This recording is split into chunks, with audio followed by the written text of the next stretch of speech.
ಮಾರ್ಗವೂ ಸತ್ಯವೂ ಜೀವವೂ ಆಗಿರುವ ಕ್ರಿಸ್ತನು. ಯೋಹಾನನು ಬರೆದ ಸುವಾರ್ತೆಯಲ್ಲಿ ಕ್ರಿಸ್ತನು ತಾನೇ ದೇವಕುಮಾರನು ಎಂದು ತೋರಿಸುವ ಹಾಗೆ ಅನೇಕ ಅದ್ಭುತಗಳನ್ನು, ಸೂಚಕ ಕಾರ್ಯಗಳನ್ನು, ಬೋಧನೆಗಳನ್ನು ಮಾಡಿದನು. ಇದಕ್ಕೆಲ್ಲ ಸೇತುವೆ ಆಗುವಂತೆ ತನ್ನ ಮಹಿಮೆಯನ್ನು ತೋರಿಸುವ ಹಾಗೆ ನಾನೇ ಎಂದು 7 ಸಾರಿ ಹೇಳುವವನಾಗಿದ್ದಾನೆ. ಅವುಗಳೆಂದರೆ, ನಾನೇ ಜೀವದ ರೊಟ್ಟಿ, ನಾನೇ ಲೋಕಕ್ಕೆ ಬೆಳಕು, ನಾನೇ ಬಾಗಿಲು, ನಾನೇ ಒಳ್ಳೆಯ ಕುರುಬ, ನಾನೇ ಪುನರುತ್ಥಾನವೂ ಜೀವವೂ, ನಾನೇ ಮಾರ್ಗವೂ ಸತ್ಯವೂ ಜೀವವೂ, ನಾನೇ ನಿಜವಾದಂಥ ದ್ರಾಕ್ಷೆ ಬಳ್ಳಿ ಎಂದು ತನ್ನ ಶಿಷ್ಯರ ಪಾದಗಳನ್ನು ತೊಳೆಯುವಂತೆ ತನ್ನ ಬೀಳ್ಕೊಡುಗೆಯ ಸಂದೇಶವನ್ನು ನೀಡುವವನಾಗಿದ್ದಾನೆ. ಇದನ್ನು ನಾವು ಯೋಹಾನನು ಬರೆದ ಸುವಾರ್ತೆ 13ನೇ ಅಧ್ಯಾಯದಿಂದ 17ನೇ ಅಧ್ಯಾಯದ ತನಕ ನೋಡುವುದಾದರೆ, ಮೋಸೆ, ಯಾಕೋಬ, ದಾವಿದ, ಸಾಲಮೋನ ಇವರುಗಳು ತಾವು ಸಾಯುವುದಕ್ಕಿಂತ ಮೊದಲು ತಮ್ಮ ಸಂತತಿಗೆ ಬೀಳ್ಕೊಡುಗೆ ಸಂದೇಶವನ್ನು ನೀಡಿದಂತೆ ಯೇಸು ಸ್ವಾಮಿಯೂ ಸಹ ತನ್ನ ಶಿಷ್ಯರಿಗೆ ಬೀಳ್ಕೊಡುಗೆ ಸಂದೇಶವನ್ನು ನೀಡುವವನಾಗಿದ್ದಾನೆ. ಹೇಗೆಂದರೆ, ಯೋಹಾನನು ಬರೆದ ಸುವಾರ್ತೆ 13ನೇ ಅಧ್ಯಾಯ 15ನೇ ವಚನವನ್ನು ಓದುವುದಾದರೆ, ನಾನು ನಿಮಗೆ ಮಾಡಿದ ಮೇರೆಗೆ ನೀವು ಸಹ ಮಾಡುವಂತೆ ನಿಮಗೆ ಮಾದರಿಯನ್ನು ತೋರಿಸಿದ್ದೇನೆ ಎಂಬುದಾಗಿ ತಿಳಿಸುವವನಾಗಿದ್ದಾನೆ. ಹಾಗಾದರೆ ಕ್ರಿಸ್ತನು ನಮಗೆ ತೋರಿಸಿದ ಮಾದರಿ ಏನು ಎಂಬುದಾಗಿ ನಾವು ನೋಡುವುದಾದರೆ, ಯೋಹಾನನು ಬರೆದ ಸುವಾರ್ತೆ 13ನೇ ಅಧ್ಯಾಯ 4ನೇ ವಚನವನ್ನು ಓದುವುದಾದರೆ, ಆ ರಾತ್ರಿಯಲ್ಲಿ ಪಸ್ಕಾ ಹಬ್ಬದ ಊಟವನ್ನು ಮಾಡುವುದಕ್ಕಿಂತ ಮೊದಲು ಯೇಸು ಸ್ವಾಮಿ ಊಟವನ್ನು ಬಿಟ್ಟು ಎದ್ದು ಒದ್ದಿದ ಮೇಲುದಿಕೆಯನ್ನು ತೆಗೆದಿಟ್ಟು ಕೈಪಾವಡವನ್ನು ತೆಗೆದುಕೊಂಡು ನಡುವಿಗೆ ಕಟ್ಟಿಕೊಂಡನು. ಆಗ ಬೊಗೋಣಿಯಲ್ಲಿ ನೀರು ಹಾಕಿಕೊಂಡು ಶಿಷ್ಯರ ಕಾಲುಗಳನ್ನು ತೊಳೆಯುವುದಕ್ಕೂ ನಡುವಿಗೆ ಕಟ್ಟಿಕೊಂಡಿದ್ದ ಕೈಪಾವಡದಿಂದ ಒರೆಸುವುದಕ್ಕೂ ಆರಂಭಿಸಿದನು ಎಂಬುದಾಗಿ ತಿಳಿಸುತ್ತದೆ. ಹೀಗೆ ಶಿಷ್ಯರ ಕಾಲುಗಳನ್ನು ತೊಳೆಯುವುದರ ಮೂಲಕ ಈ ಮಾದರಿಯನ್ನು ಅನುಸರಿಸುವಂತೆ ಕ್ರಿಸ್ತನು ನಮಗೆ ತೋರಿಸಿಕೊಡುವವನಾಗಿದ್ದಾನೆ. ಆದರೆ ಸತ್ಯವೇದದಲ್ಲಿ ಯಾರ ಕಾಲನ್ನು ತೊಳೆಯಬೇಕು, ಇದರ ಅರ್ಥವೇನೆಂಬುದಾಗಿ ನಾವು ನೋಡುವುದಾದರೆ, 1 ಸಾಮುವೇಲ 25ನೇ ಅಧ್ಯಾಯ 41ನೇ ವಚನವನ್ನು ಓದುವುದಾದರೆ, ನಿನ್ನ ದಾಸಿಯಾದ ನಾನು ನನ್ನ ಸ್ವಾಮಿಯ ಸೇವಕರ ಪಾದಗಳನ್ನು ತೊಳೆಯುವ ಸೇವಕಿಯಾಗುವುದಕ್ಕೆ ಸಿದ್ಧಳಾಗಿದ್ದೇನೆ ಎಂಬುದಾಗಿ ತಿಳಿಸುತ್ತದೆ. ಈ ವಾಕ್ಯದ ಪ್ರಕಾರವಾಗಿ ನಾವು ನೋಡುವುದಾದರೆ, ಯಾರಾದರೂ ತಮ್ಮ ಮನೆಗೆ ಬಂದರೆ ಮನೆಯಲ್ಲಿ ಇರುವವರು ತಮ್ಮನ್ನು ತಾವು ತಗ್ಗಿಸಿಕೊಂಡು ದಾಸರಂತೆ ಅವರ ಧೂಳಿನಿಂದ ಕೂಡಿದ ಕೊಳಕಾದ ಕಾಲುಗಳನ್ನು ತೊಳೆಯುವುದು ಸಂಪ್ರದಾಯವಾಗಿತ್ತು.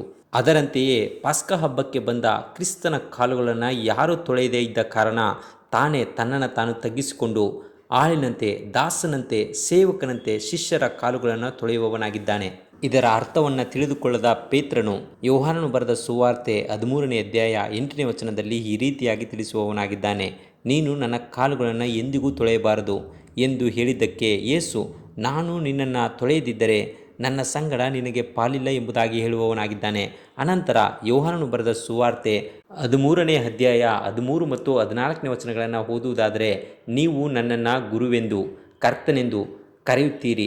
ನೀವು ಕರೆಯುವುದು ಸರಿ, ನಾನು ಅಂಥವನೇ ಹೌದು. ಕರ್ತನು ಗುರುವು ಆಗಿರುವ ನಾನು ನಿಮ್ಮ ಕಾಲುಗಳನ್ನು ತೊಳೆದಿರಲಾಗಿ ನೀವು ಸಹ ಒಬ್ಬರ ಕಾಲನ್ನು ಒಬ್ಬರು ತೊಳೆಯುವ ಹಂಗಿನಲ್ಲಿದ್ದೀರಿ ಎಂಬುದಾಗಿ ತಿಳಿಸುವವನಾಗಿದ್ದಾನೆ. ಅಂದರೆ ನೀವು ನನ್ನನ್ನು ಗುರುವೇ, ಕರ್ತನೆ ಎಂದು ಕರೆಯುವುದು ಸರಿ. ಹೌದು, ಗುರುವು ಕರ್ತನು ಆಗಿರುವ ನಾನೇ ನನ್ನನ್ನು ನಾನು ತಗ್ಗಿಸಿಕೊಂಡು ಸೇವಕನಂತೆ ನಿಮ್ಮ ಕಾಲುಗಳನ್ನು ತೊಳೆದಂತೆ ನೀವು ಸಹ ತಗ್ಗಿಸಿಕೊಂಡು ಸೇವಕರಂತೆ ಒಬ್ಬರ ಕಾಲನ್ನು ಒಬ್ಬರು ತೊಳೆಯಬೇಕೆಂಬುದಾಗಿ ಹೇಳುವವನಾಗಿದ್ದಾನೆ. ಈ ರೀತಿಯಾಗಿ ಮಾಡುವುದಾದರೆ ಯೋಹಾನನು ಬರೆದ ಸುವಾರ್ತೆ 13ನೇ ಅಧ್ಯಾಯ 17ನೇ ವಚನದಲ್ಲಿ ತಿಳಿಸುವಂತೆ ನೀವು ಇದನ್ನು ತಿಳಿದುಕೊಂಡು ಇದರಂತೆ ಮಾಡಿದರೆ ನೀವು ಧನ್ಯರು ಎಂಬುದಾಗಿ ತಿಳಿಸುವವನಾಗಿದ್ದಾನೆ. ಅಂದರೆ ಯಾರೊಬ್ಬ ವ್ಯಕ್ತಿ ತನ್ನನ್ನು ತಾನು ದಾಸನಂತೆ, ಸೇವಕನಂತೆ, ಆಳಿನಂತೆ ತನ್ನನ್ನು ತಾನು ತಗ್ಗಿಸಿಕೊಳ್ಳುವವನಾಗಿದ್ದಾನೆ, ಅವನು ಧನ್ಯನು ಎಂಬುದಾಗಿ ತಿಳಿಸುವವನಾಗಿದ್ದಾನೆ. ಮಾತ್ರವಲ್ಲದೆ ಹೀಗೆ ಒಬ್ಬರ ಕಾಲನ್ನು ಒಬ್ಬರು ಹಿಡಿದು ತೊಳೆಯುವುದರ ಮೂಲಕವಾಗಿ ನಾವು ಒಬ್ಬರನ್ನೊಬ್ಬರನ್ನ ಪ್ರೀತಿಸುತ್ತೇವೆ ಎಂಬುದನ್ನು ಕಾರ್ಯರೂಪದಲ್ಲಿ ತೋರಿಸುವವರಾಗಿದ್ದೇವೆ. ಹೀಗೆ ಶಿಷ್ಯರು ಒಬ್ಬರನ್ನೊಬ್ಬರು ಪ್ರೀತಿಸದೇ ಇರುವುದನ್ನು ನೋಡಿ, ಯಾರೂ ಸಹ ಕಾಲುಗಳನ್ನು ತೊಳೆಯಲು ಮುಂದೆ ಬರದಿರುವುದನ್ನು ನೋಡಿ ಕ್ರಿಸ್ತನು ಈ ರೀತಿಯಾಗಿ ಮಾದರಿಯನ್ನು ತೋರಿಸಿಕೊಡುವವನಾಗಿದ್ದಾನೆ. ಆದುದರಿಂದ ನಾವು ಸಹ ಕರ್ತನ ರಾತ್ರಿ ಭೋಜನವನ್ನು ತೆಗೆದುಕೊಳ್ಳುವುದಕ್ಕಿಂತ ಮೊದಲು ನಾನು ನನ್ನ ಸಹೋದರ ಸಹೋದರಿಯನ್ನು ಪ್ರೀತಿಸುವಂತೆ ಅವರ ಪಾಪಗಳನ್ನು ಕ್ಷಮಿಸಿದ್ದೇನೆ ಎನ್ನುವುದನ್ನು ನಾವು ಕಾರ್ಯರೂಪದಲ್ಲಿ ತೋರಿಸಬೇಕಾಗಿದೆ. ಮತ್ತು ದೀಕ್ಷಾಸ್ನಾನ ಹೊಂದಿದ ನಂತರ ನಾವು ಪಾಪಕ್ಕೆ ಬಿದ್ದರೆ ನಮ್ಮನ್ನು ನಾವು ಸರಿಪಡಿಸಿಕೊಂಡು ದೇವರ ಜೊತೆಯಲ್ಲಿಯೂ ಮನುಷ್ಯರ ಜೊತೆಯಲ್ಲಿಯೂ ಪ್ರೀತಿಯಿಂದ ಇರುವಂತೆ ಕರ್ತನ ರಾತ್ರಿ ಭೋಜನ ನಮ್ಮನ್ನು ಎಚ್ಚರಿಸುವಂಥದ್ದಾಗಿದೆ. ನಂತರ ಯೇಸು ಸ್ವಾಮಿ ಯೋಹಾನನು ಬರೆದ ಸುವಾರ್ತೆ 13ನೇ ಅಧ್ಯಾಯ 33ನೇ ವಚನದಲ್ಲಿ, ನಾನು ಇನ್ನು ಸ್ವಲ್ಪ ಕಾಲ ಮಾತ್ರ ನಿಮ್ಮ ಸಂಗಡ ಇರುತ್ತೇನೆ ಎಂಬುದಾಗಿ ಹೇಳುವವನಾಗಿದ್ದಾನೆ. ಅದಕ್ಕೆ ಪೇತ್ರನು ಯೋಹಾನನು ಬರೆದ ಸುವಾರ್ತೆ 13ನೇ ಅಧ್ಯಾಯ 36ನೇ ವಚನದಲ್ಲಿ, ಸ್ವಾಮಿ ಎಲ್ಲಿಗೆ ಹೋಗುತ್ತೀ ಎಂಬುದಾಗಿ ಕೇಳುವವನಾಗಿದ್ದಾನೆ.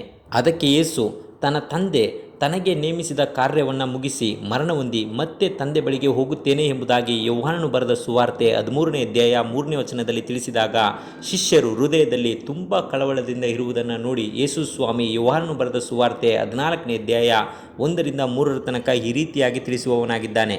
ನಿಮ್ಮ ಹೃದಯವು ಕಳವಳಗೊಳ್ಳದೇ ಇರಲಿ, ದೇವರನ್ನು ನಂಬಿರಿ, ನನ್ನನ್ನು ನಂಬಿರಿ. ನನ್ನ ತಂದೆಯ ಮನೆಯಲ್ಲಿ ಬಹಳ ಬಿಡಾರಗಳು ಇವೆ, ಇಲ್ಲದಿದ್ದರೆ ನಿಮಗೆ ಹೇಳುತ್ತಿದ್ದೆನು. ನಿಮಗೆ ಸ್ಥಳವನ್ನು ಸಿದ್ಧ ಮಾಡುವುದಕ್ಕೆ ಹೋಗುತ್ತೇನಲ್ಲ.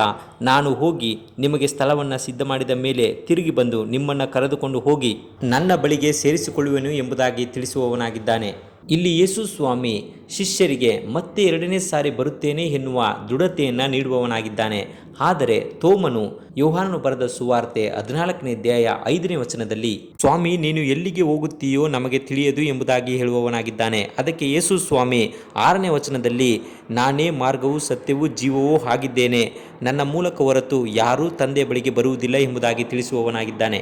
ಅಂದರೆ ತಂದೆ ಬಳಿಗೆ ಹೋಗುವುದಕ್ಕೆ ನಾನೇ ಮಾರ್ಗ ಎಂದು ನಾನೇ ಆದಿಯಿಂದಲೂ ಇರುವಾತನಾಗಿದ್ದೇನೆ ಎಂಬುದಾಗಿ ಹೇಳಿದಾಗ ಫಿಲಿಪ್ಪನು ಯೋಹಾನನು ಬರೆದ ಸುವಾರ್ತೆ 14ನೇ ಅಧ್ಯಾಯ 8ನೇ ವಚನದಲ್ಲಿ ಸ್ವಾಮಿ, ನಮಗೆ ತಂದೆಯನ್ನು ತೋರಿಸು, ನಮಗೆ ಅಷ್ಟೇ ಸಾಕು ಎಂಬುದಾಗಿ ಕೇಳುವವನಾಗಿದ್ದಾನೆ. ಅದಕ್ಕೆ ಯೇಸು ಸ್ವಾಮಿ ನನ್ನನ್ನು ನೋಡಿದವನು ತಂದೆಯನ್ನು ನೋಡಿದ್ದಾನೆ ಎಂಬುದಾಗಿ ತಿಳಿಸುವವನಾಗಿದ್ದಾನೆ. ಯಾಕೆಂದರೆ ತಂದೆಯಾದ ದೇವರು ಯಾರು, ಅವರ ಗುಣ ಎಂಥದ್ದು ಎಂದು ತೋರಿಸಲು ಕ್ರಿಸ್ತನು ಈ ಲೋಕಕ್ಕೆ ಬಂದನು. ಆದದ್ದರಿಂದಲೇ ಪರಲೋಕಕ್ಕೂ ತಂದೆಯ ಬಳಿಗೆ ಹೋಗುವುದಕ್ಕೂ ಮಾರ್ಗ ನಾನೇ ಎಂಬುದಾಗಿ ಅವರಿಗೆ ಹೇಳುವವನಾಗಿದ್ದಾನೆ. ಪರಲೋಕಕ್ಕೆ ಕ್ರಿಸ್ತನೇ ಮಾರ್ಗ, ಕ್ರಿಸ್ತನಿಂದಲೇ ಜೀವ. ಯಾಕೆಂದರೆ ಆತನು ಸತ್ಯವಾಗಿದ್ದಾನೆ, ಆತನ ವಾಕ್ಯಗಳು ಸತ್ಯವಾಗಿವೆ. ಆ ಸತ್ಯ ವಾಕ್ಯ ನಮ್ಮನ್ನು ನಿತ್ಯ ಜೀವಕ್ಕೆ ನಡೆಸುತ್ತದೆ. ಆದುದರಿಂದಲೇ ಯೋಹಾನನು ಬರೆದ ಸುವಾರ್ತೆ 5ನೇ ಅಧ್ಯಾಯ 39ನೇ ವಚನದಲ್ಲಿ ಶಾಸ್ತ್ರಗಳಿಂದ ನಿತ್ಯ ಜೀವವು ದೊರೆಯುತ್ತದೆ ಎಂದು ನೀವು ನೆನೆಸಿ ಅವುಗಳನ್ನು ವಿಚಾರಿಸುತ್ತೀರಲ್ಲ, ಅವುಗಳು ನನ್ನ ವಿಷಯದಲ್ಲಿ ಸಾಕ್ಷಿ ಕೊಡುವವುಗಳಾಗಿವೆ ಎಂಬುದಾಗಿ ತಿಳಿಸುವವನಾಗಿದ್ದಾನೆ. ಕ್ರಿಸ್ತನು ತನ್ನ ವಾಕ್ಯದ ಮೂಲಕವಾಗಿ ನಮಗೆ ಸತ್ಯವನ್ನು ತಿಳಿಯಪಡಿಸುವವನಾಗಿದ್ದಾನೆ. ಆದುದರಿಂದಲೇ ಕ್ರಿಸ್ತನು ಆದಿಯಲ್ಲಿ ವಾಕ್ಯವಾಗಿದ್ದು ಆ ವಾಕ್ಯ ಈ ಲೋಕಕ್ಕೆ ಬೆಳಕಾಗಿ ಬಂದು ಸತ್ಯದ ಬೆಳಕನ್ನು ನೀಡಿದನು. ಆದುದರಿಂದಲೇ ನಾವು ಇನ್ನೂ ಪಾಪದ ಜೀವಿತವನ್ನು ಬಿಡದೆ ಲೌಕಿಕವಾಗಿ ಜೀವಿಸುತ್ತಿದ್ದೇವೆ ಎಂದರೆ ನಾವು ಇನ್ನೂ ಸತ್ಯ ದೇವರನ್ನು ಸತ್ಯ ವಾಕ್ಯವನ್ನು ಸರಿಯಾಗಿ ಓದಿ ಅರ್ಥ ಮಾಡಿಕೊಂಡಿಲ್ಲ ಎಂಬುದಾಗಿ ಅರ್ಥ. ಆದುದರಿಂದ ಮಾರ್ಗವೂ ಸತ್ಯವೂ ಜೀವವೂ ಆಗಿರುವ ಕ್ರಿಸ್ತನನ್ನು, ಆತನ ವಾಕ್ಯಗಳನ್ನು ಅರ್ಥ ಮಾಡಿಕೊಂಡು ಜೀವಿಸೋಣ. ದೇವರು ನಿಮ್ಮನ್ನು ಆಶೀರ್ವದಿಸಲಿ. ಪ್ರಾರ್ಥನೆ ಮಾಡಿಕೊಳ್ಳೋಣ. ಪರಲೋಕದ ದೇವರೇ, ನೀನು ತೋರಿಸಿದ ಮಾದರಿಯನ್ನು ಅನುಸರಿಸಿ ಪರಲೋಕ ರಾಜ್ಯದ ಮಾರ್ಗವನ್ನು ಸತ್ಯವನ್ನು ತಿಳಿದುಕೊಂಡು ನಿತ್ಯ ಜೀವವನ್ನು ಹೊಂದಲು ಸಹಾಯ ಮಾಡು ಎಂಬುದಾಗಿ ಯೇಸು ಸ್ವಾಮಿ ಹೆಸರಿನಲ್ಲಿ ಬೇಡಿಕೊಂಡಿದ್ದೇವೆ ನಮ್ಮ ತಂದೆಯೇ, ಆಮೇನ್.